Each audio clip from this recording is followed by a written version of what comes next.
ఇవాళ ఏఐసీసీ ఎన్నికల కమిటీ సమావేశం కానుంది. పార్లమెంట్ అభ్యర్థుల ఎంపికపై చర్చించనుంది. తెలంగాణలో మెజారిటీ సీట్లలో అభ్యర్థుల పేర్లు కొలికొచ్చే ఛాన్స్ ఉంది. ఆదిలాబాద్, మహబూబాబాద్ సీట్లలో ఒకటి లంబాడా, మరొకటి కోయకు ఇవ్వాలని నిర్ణయించారు. అయితే ఎవరికి ఇస్తారని దానిపై ఇంకా సస్పెన్స్ కొనసాగుతోంది. అటు ఎస్సీ నియోజకవర్గాలపై కూడా చర్చ జరగనుంది. వరంగల్, నాగర్ కర్నూల్లో ఒకటి మాల, ఇంకొకటి మాదిగ సామాజిక వర్గానికి ఇవ్వాలని భావిస్తున్నారు. 10 నియోజకవర్గాల్లో 7 అభ్యర్థులపై స్పష్టత రానుంది. నల్గొండ నుంచి కోమటిరెడ్డి వెంకటరెడ్డి, రఘువీర్ రెడ్డి, భువనగిరి నుంచి మధుయాష్కి, మహబూబాబాద్ నుంచి బెల్లయ్య నాయక్, వెంకటేశ్వర్లు, బలరాం నాయక్, హైదరాబాద్ ఫిరోజ్ ఖాన్, సికింద్రాబాద్ నుంచి అంజన్ కుమార్ యాదవ్, మహబూబ్ నగర్ నుంచి డీకే అరుణ, రేవంత్ రెడ్డి, అనిరుద్ రెడ్డి, నాగర్ కర్నూలు నుంచి మాజీ ఎమ్మెల్యే సంపత్, మల్లు రవి, చేవెళ్ల నుంచి విశ్వేశ్వరరెడ్డి, ఆదిలాబాద్ సోయం బాబురావు, రమేష్ రాథోడ్, జహీరాబాద్ నుంచి మదన్ మోహన్ రావులు బరిలో నిలవాలని భావిస్తున్నారు. అయితే వీటిలో అభ్యర్థులు ఎవరన్న దానిపై ఈ భేటీలో స్పష్టత వచ్చే అవకాశం కనపడుతుంది. దానికి సంబంధించిన బ్రేకింగ్ న్యూస్ మనం చూస్తూ ఉన్నాం.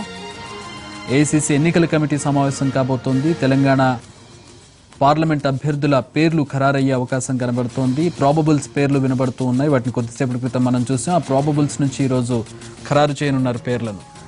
పూర్తి వివరాలు మా ప్రతినిధి చారి అందిస్తారు. చారి, లోక్సభ అభ్యర్థుల పేర్లు మీద చర్చ జరిగే అవకాశం కనపడుతోంది. ఏమైనా కొలిక్కొచ్చిందా? ఒక క్లారిటీ ఉన్న పేర్లు ఏవేవి?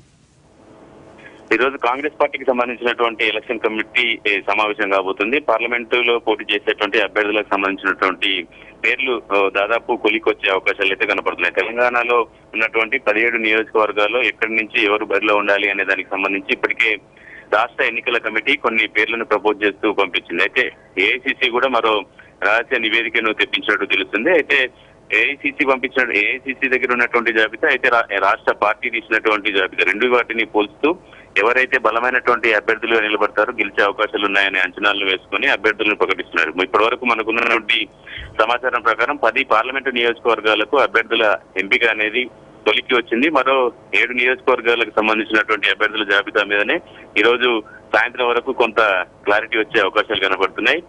రిజర్వేషన్ కు సంబంధించినటువంటి నియోజకవర్గాల్లో కూడా అన్ని ఉపకులాలకు సంబంధించినటువంటి సమతుల్యం పాటించేటువంటి కసరత్తు కూడా జరుగుతున్నట్టు తెలుస్తుంది. ఎస్సీ సామాజిక వర్గానికి సంబంధించినటువంటి 2 పార్లమెంటు నియోజకవర్గాలు ఉన్నాయి. ఈ రెండిట్లో ఒకటి వరంగల్, 2 నాగర్ కర్నూలు. ఈ 2 నియోజకవర్గాల్లో కూడా ఒక నియోజకవర్గం మాల సామాజిక వర్గానికి, మరో నియోజకవర్గం మాదిగ సామాజిక వర్గానికి సంబంధించినటువంటి అభ్యర్థులను బరిలో నిలపాలనేది ఒక అంచనా వేస్తుంది. ఇక ఎస్టీ సామాజిక వర్గానికి సంబంధించినటువంటి నియోజకవర్గాల్లో కూడా ఒకటి లంబాడా, 2 గోండు కావచ్చు, లేదంటే కోయ వర్గానికి సంబంధించినటువంటి వాళ్ళకి ఇవ్వాలి అనేది ఒక అంచనా చేస్తున్నటువంటి పరిస్థితి కనపడుతుంది. మహబూబాబాద్ అలాగే ఆదిలాబాద్ 2 కూడా ఎస్టీ నియోజకవర్గాలు కాబట్టి ఈ రెండిట్లో ఆదిలాబాద్ లంబాడా సామాజిక వర్గానికి ఇస్తే మహబూబాబాద్ కోయ సామాజిక వర్గానికి ఇవ్వాలి అనేది ఒక అంచనాగా ఏఐసీసీ అంచనా వేస్తున్నటువంటి పరిస్థితి కనబడుతుంది. మొత్తానికి పార్లమెంట్ ఎన్నికలకు సంబంధించినటువంటి షెడ్యూల్ కూడా త్వరలోనే రాబోతున్నటువంటి నేపథ్యంలో పార్లమెంట్ అభ్యర్థుల ఎంపికకు సంబంధించి కాంగ్రెస్ స్థాయి కసరత్తు మొదలు పెట్టింది. సరే, పార్టీని వేడుతూ ఉన్నారు ఎమ్మెల్యేలు కావచ్చు, నేతలు కావచ్చు. ఈ నేపథ్యంలో సామాజిక సమీకరణలను దృష్టిలో పెట్టుకుని అభ్యర్థుల ఎంపిక జరుగుతోందా, లేదంటే గెలుపు గుర్రాలను దృష్టిలో పెట్టుకుని ఎంపిక జరుగుతోందా? దేనికి ఎక్కువ వెయిటేజ్ కనపడుతుంది సమీకరణల్లో? ఇటీవలనే అసెంబ్లీ ఎన్నికల్ని ఎదుర్కొన్నటువంటి కాంగ్రెస్ పార్టీ కొంత ఇబ్బందికరమైనటువంటి ఫలితాలను చవిచూసింది. ఈ నేపథ్యంలోనే వచ్చే పార్లమెంటు ఎన్నికల్లో గెలుపు లక్ష్యంగా అభ్యర్థుల ఎంపిక జరగాలనేది కాంగ్రెస్ పార్టీ యొక్క ఆలోచన కనబడుతుంది.